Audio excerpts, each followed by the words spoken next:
Scott Sponson with Matt Holt. He is the VP of Business Development at CG Technologies. Welcome to Friends of Wager Talk, everybody. Matt, thanks for coming down and joining us this week. It's obviously our pleasure. Your main gig is the goings-on behind the counter, part of your main gig, but you also have made a lot of noise from our side of the counter, so to speak. I got to ask you right off the top, are you a bettor or are you an odds maker, a guy who behind the counter when it comes to how you are at heart? Bettor or odds maker? I think I was a bettor at heart, and that led me probably to be a good odds maker because I understood the values of information in a lot of different aspects and how they attribute to the outcome of games. So I'm probably a bettor at heart, but odds maker for a living. Got to ask you, I mentioned you make some noise from our side of the counter also. You were part of a group a few years ago who finished second in the world famous Super Contest, and you guys had obviously an incredible season. What is the biggest difference? I mean, I'm involved in the same thing. I'm in the Super Contest. I'm in a lot of different contests throughout the years and also obviously betting on an individual game basis. But what is the biggest difference for you and maybe your group on how you approach handicapping to bet those individual games as opposed to your 5 picks a week, for instance, in the NFL Super Contest? So our contest picks are completely different than the way we would handicap games individually. We try to wait till the last minute every week, and they're 100% based on value. We try not to handicap any games in the contest at all. In 2009, that group that finished second to Steve Fezzik, we actually ended up losing by half a point, I think, at the end of Steve. Yeah, right, the last week. But again, we try not to handicap games, and sometimes you live and die by that. I haven't played since 2009. We decided, hey, let's give it a shot again this week. We were 15-5 heading into this past week, and then the value caught up to us, right? Sure. I mean, the Houston game was a pick on the contest, like so many of us fell for. It was 4.5, the real number. 4.5 points of value for us is always an auto take. We took that game much to our chagrin, and a couple other ones too with, San Diego Chargers were -3 in the contest. They went up to -4. That's always going to be a selection for us, any game that goes off a key like that. So we try to just look for value. Look, the NFL is so tight. There's so much parity. The teams are so good. If you get the best number every single time, I feel like through the course of a season, you're probably going to be right there. I got a guy who's back east who's in a couple of contests with his buddies and actually with a national sports radio group. And he's always sending me his 5 plays a week, and what they do are 3 NFL sides and a couple of totals.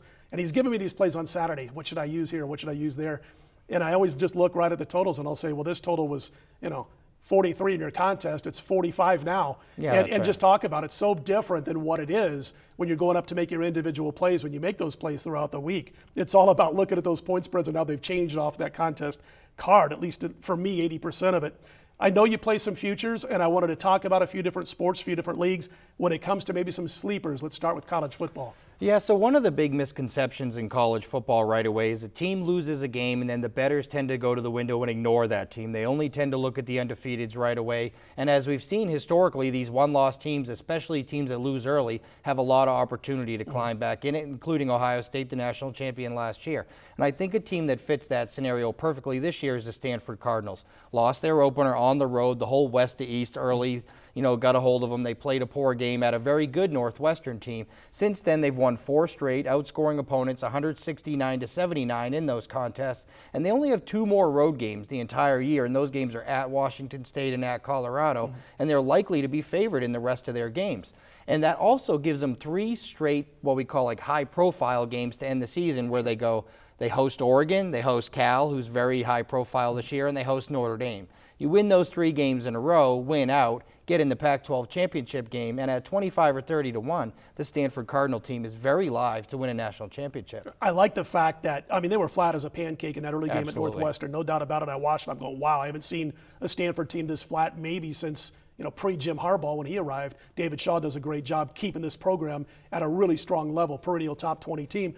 When I was watching that game, I saw a big flat spot, and then I'm watching them when they took on a couple of weeks later USC, and I saw them taking advantage going deep. And I was like, there you go, finally. They started giving protection to Hogan. They started going deep, changed things up a little bit. I like that. Any other plays, any other sleepers you're looking at in college football? Yeah, I like Temple Owls this year. And for a long time, you couldn't bet these non-Power 5 teams, Boise State, Hawaii, Tulane, when they were good with Sean King, because even if they went undefeated, they weren't going to be put in the dance. But that's no longer the case here at the Temple Owls. Is part of the reason that they're going to have a shot is that the conference is so good. You have 3 undefeated teams in the AAC, Temple, Memphis, and Houston. Houston, who's ranked right now. And the conference has fared very well. Houston went to Louisville and won. Cincinnati beat Miami by double digits, and Temple turned around and went to Cincinnati and won. Sure. And the other part of it is this Temple team's going to get the teams on their schedule enough high-profile wins to maybe make a run. They're the only team in the country to beat Penn State. They get Notre Dame in 2 weeks. And if Houston continues to win out as well, as they'll be favored in every game, you'll have an AAC's championship game with 2 undefeated teams. Considering the amount of undefeated teams, there may not be any when we get there. Temple actually has a chance at triple digits to sneak in for a national championship contender. One little caveat that scares me a little bit on their schedule, maybe a blip on the radar, so to speak. Not Central Florida this week, but they have an early week and then a Thursday night game at East Carolina before they have to play Notre Dame, and that one kind of caught my attention, but I like what you're saying. I want to talk NFL real quickly. A couple of team sleepers that you're looking at. We're not talking, obviously, about the teams at the top, but maybe some of those that are flying a little bit under the radar right now. Sure. One of them doesn't have a very good record right now is the St. Louis Rams. And the St. Louis Rams actually fare very well in that division. And while Arizona right now is head and shoulders above everyone in that division, their only loss is to the St. Louis Rams. Sure. If the St. Louis Rams can get this offense figured out and get Nick Foles throwing the football a little better, their defense is fine. We saw last week they missed a bunch of field goals. They should have been right in the game against the Green Bay Packers.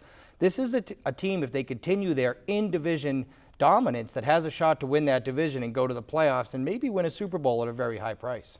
I got to ask you about the NBA because the NBA season's coming up pretty soon.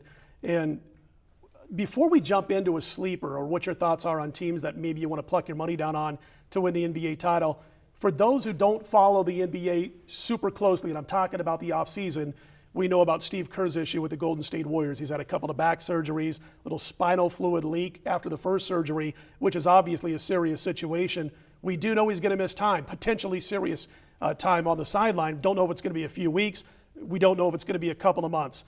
Along with Golden State, it's the Spurs, the Thunder, the Cavaliers who are the chalk, anywhere from 2-1 to 8-1 in most books. Have you guys at CGT made an adjustment at all on Golden State's odds to win the NBA title or even their season win total because of Steve Kerr's situation? Not as much, and only for this fact. The San Antonio Spurs and the Los Angeles Clippers both got so much money because of the offseason. The Clippers, because of all the drama with them and Dallas Mavericks, and because of all the moves that the San Antonio Spurs made to bring players in, they got so much attention anyway that we already started Golden State as a third favorite when they probably should have been the favorite. Sure. So we haven't had to make any adjustments because of where we started them. Good stuff. Who's your sleeper in the NBA going into this year? I think if you're going to go with double-digit teams, you have to start with the Houston Rockets. Look, most outside of the Cleveland Cavaliers, all of the next single-digit teams come from the West. The Clippers, the Thunder, the San Antonio Spurs, and the Golden State Warriors. Last year, Dwight Howard was injured during the entire postseason. James Harden's one of the best scorers in the league, gets to the free throw line more than anyone, which we know how important that is in the playoffs. Their defense is getting better. And this is one of those teams that, if the complementary players around them play well, is just as good as anybody else. I like what you're saying. I was going to mention real quick because you jumped in with defense. Man, if Patrick Beverley, he's one of my favorite unsung players in the league. If he stays healthy for most or all of this season, what he means on the defensive end, I think really takes this team to that next level. And they're in a real tough division, obviously. They got to play the Spurs. They've got the Memphis Grizzlies. Yeah. New Orleans will be pretty good. I think Dallas is an afterthought this particular season. But, man, I tell you, if Beverley stays healthy, because you know there's going to be some time during the season when Dwight Howard's going to miss a few games. Of course. And I think if you talk about injuries on the other side, if you think that LeBron could get hurt, and now every other team in the East to win the championship outside of Chicago, you can get Washington at 40 or the Miami Heat at 25. If you think there's any shot, hey, LeBron gets hurt, maybe you take a shot with the Heat as they may gel together, or Washington as they've taken baby steps each year under John Wall. So there could be some value with the Eastern Conference teams, at least to win the East, I suppose, because I don't think any of them can win the NBA title at a big price. But if you're looking just to win the NBA championship at double digits in a league where very rarely do you see double-digit winners, I think the Houston Rockets a good place to start. Great stuff. He's Matt Holt from CG Technologies. I'm Scott Spreitzer. More to come from both of us right here at WagerTalk.com.